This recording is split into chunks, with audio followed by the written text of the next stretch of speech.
Well, welcome back to another Coffee and a Chat. So this morning was my run to the food pantry.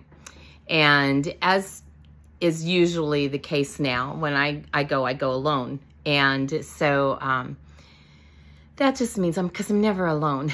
And I always have the Lord with me. And so I was talking to Jesus on my way there, which is what I usually do. And, and I was asking him, to provide us with the food he wants us to have, and to make sure that we got the nutrition we needed, and, and just kind of the thing I usually do.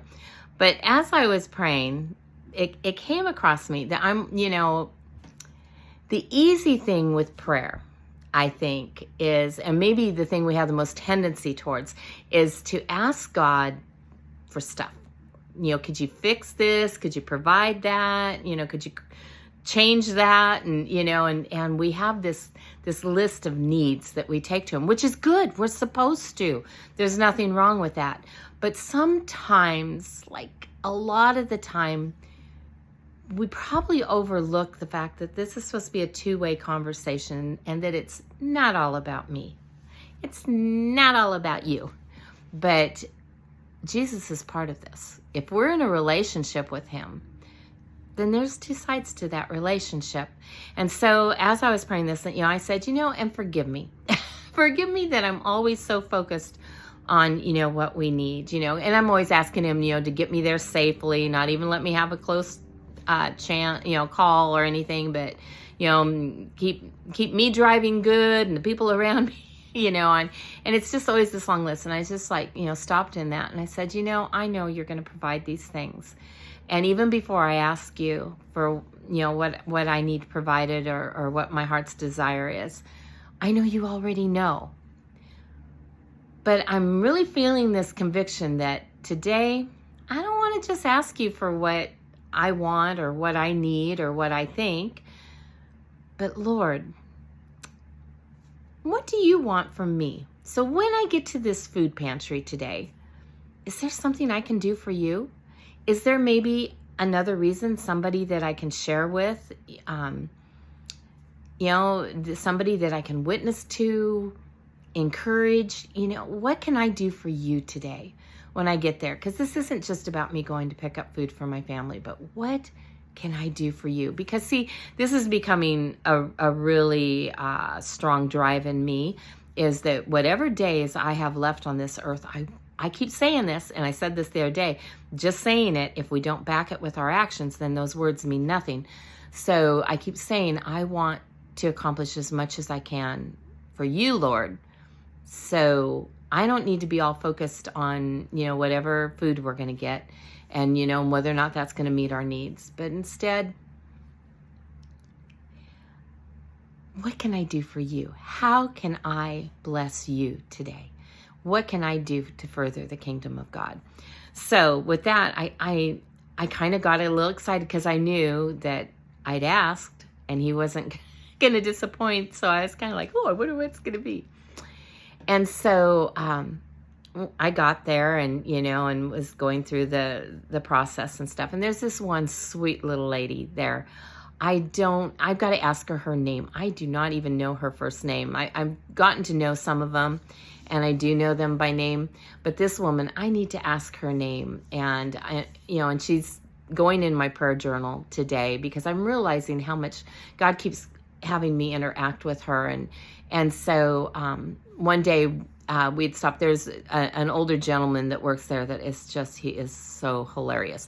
But he and Marvin have really struck up a friendship. And I had shared this in another video, but we stopped by one day when they were doing some prep work. It wasn't a food pantry day, just so Marvin could say hi to him. And we got in this conversation. This woman was there. And so somehow we got into the conversation of how we ever found the food pantry, and how God had taken care of that, how Marvin and I, it was just the two of us at that point, and we were out of food. Our little food cupboard was empty, and we didn't really have the means to go get much in the way of food. We were going through some things, just had the death of my father, a couple of months before that, and there just was a lot of stuff going on our money was really, really tight, and there was some expenses that we wouldn't normally have that we had to cover at that time. And so the only thing we could sacrifice was food. That, I mean, we needed the electricity to stay on, and we couldn't miss the house payment. It's like, okay, so the one thing that's going to go is food. We can't afford the food. That's what we'll give up. And things were just getting tighter and tighter, and they have been, the whole time since, where we've really, there's been a struggle from time to time, and that's getting a little better now. God has really blessed us in some ways that we hadn't really expected. And so it's not as bad, and we don't have to go every week, but we do hit the weeks where we really need to go. And so anyway, I had shared with this woman the story of how God led us to that food pantry. We didn't even know food pantries existed, let alone how would you find one.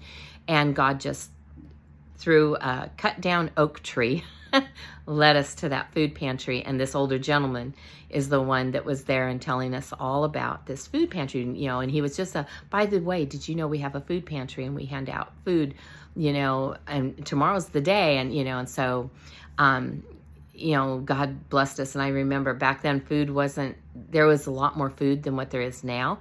And when I stopped at that food pantry, I was overwhelmed with how much food they sent home with me. It was enough to feed Marvin and I for a month. When you get older, you don't eat as much. I probably don't need as much. And so a little bit goes a long ways. Now, with a 23-year-old grandson in the house, that's not the case with him. It takes a lot more, but for Marvin and I, it didn't take much. And anyway, and how God just, he provides for us and he takes care of us. And I was able to share that. And so she had wrote that up and put it in something that they've got there at their church. I don't know if it's a newsletter, the bulletin, what it was, because she wanted to encourage people that this ministry was making a difference in people's lives and stuff. And so today, she was there and she came up to me as I was getting ready to leave, and she started to just talk some more about the Lord and, and different things. And I was able to share with her. And I was thinking, this woman, I always feel so encouraged after I talk to her. She, I feel like maybe I've done something right. And, yet she was like, oh, I need to talk to you more because you encourage me so much. And just your attitude of, of how you know that God's the one that's going to provide for you, and you go to him and he never fails you. And, she goes, I'm just so encouraged by it. So anyway, I got to share some with her, and I knew that more important, and there wasn't a lot of food today. There was just, it was a smaller amount because food is a little harder to come by now, and the food pantries don't have as much. But, it blessed our family and met some needs, and, but it's like I didn't even care, I was more blessed by the fact that I got to speak to this woman and share the Lord with her a little more and encourage her. And then she shares the stories with other people. She's always like, is it okay if I put this in, whatever it is that she writes for there at her church. And I'm like, yeah, that's fine. So just make sure people know it's God. It's not us, it's God. And so, anyway, when I came home, I was just so, my cup was running over, okay? My cup was running over with joy and excitement at look at what God does. And I was thinking about it, and I cleaning out some papers, I came across a thing that I wrote about 20-something years ago, a situation that I had. And I was at the Creation Festival. We had taken a bunch of youth from our church. And how, when I go to something like that, I always go expecting God to change me, change something in me, grow me. And, and for whatever reason, what I wrote down was that I was expecting him to, show me all my shortcomings. And I think I always expect that from everybody. But anyway, how instead that weekend at creation, all God did was just love on me and draw me closer. And how the different people that spoke and stuff were talking about having an intimate relationship with Jesus, and that not just being about us. And they talked about that very thing, about how our prayers tend to be, I need your help, I need your provision, I need you to take care of this, I need you to fix that. And we don't spend time just talking to God and asking him what he wants us to do. We tell him what we want him to do, but we never stop and just say, what can I do for you today? Or even just to ask him, how was your day today? And, and really have that relationship with him. Because, if you're in a relationship with somebody, I remember many, many years ago, there was a particular family member that would come out to our house ever so often. And my husband, my first husband, he got very upset one day after this relative had come out and then left. And I'm like, what are you upset about? Well, you know what? They never come see us unless they want something.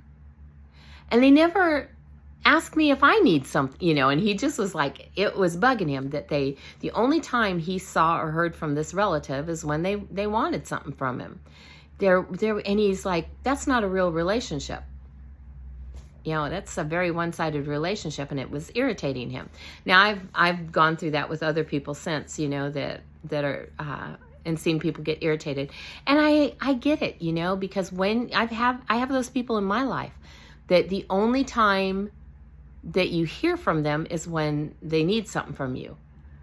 They never just want to, see how you're doing, or just, hey, here's this cool thing that happened today, I just wanted to share with you, or whatever. They always need something. And that can be very draining.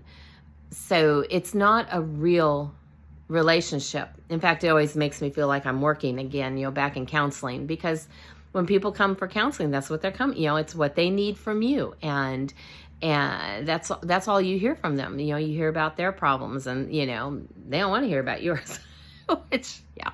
So, but that's the job. So there's no problem. I remember one time this girl, she was mean to me in a session and called me names and said horrible things. And it never fazed me. And so after she pulled herself together, she goes, I shouldn't have said all those things. I'm sorry. I really don't feel those things about you. I'm just really frustrated right now. I go, no, it's okay. It's even okay if you do feel those things about me. Well, why are you mad at me?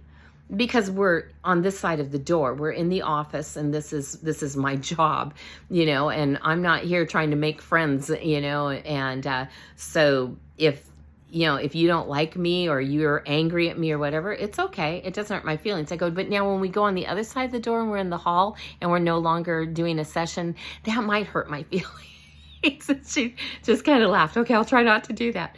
But, there are some things where, your doctor, I'm sure when you go to him with your aches and pains, he's probably got some too, but you're not there to hear about his. It's all about you.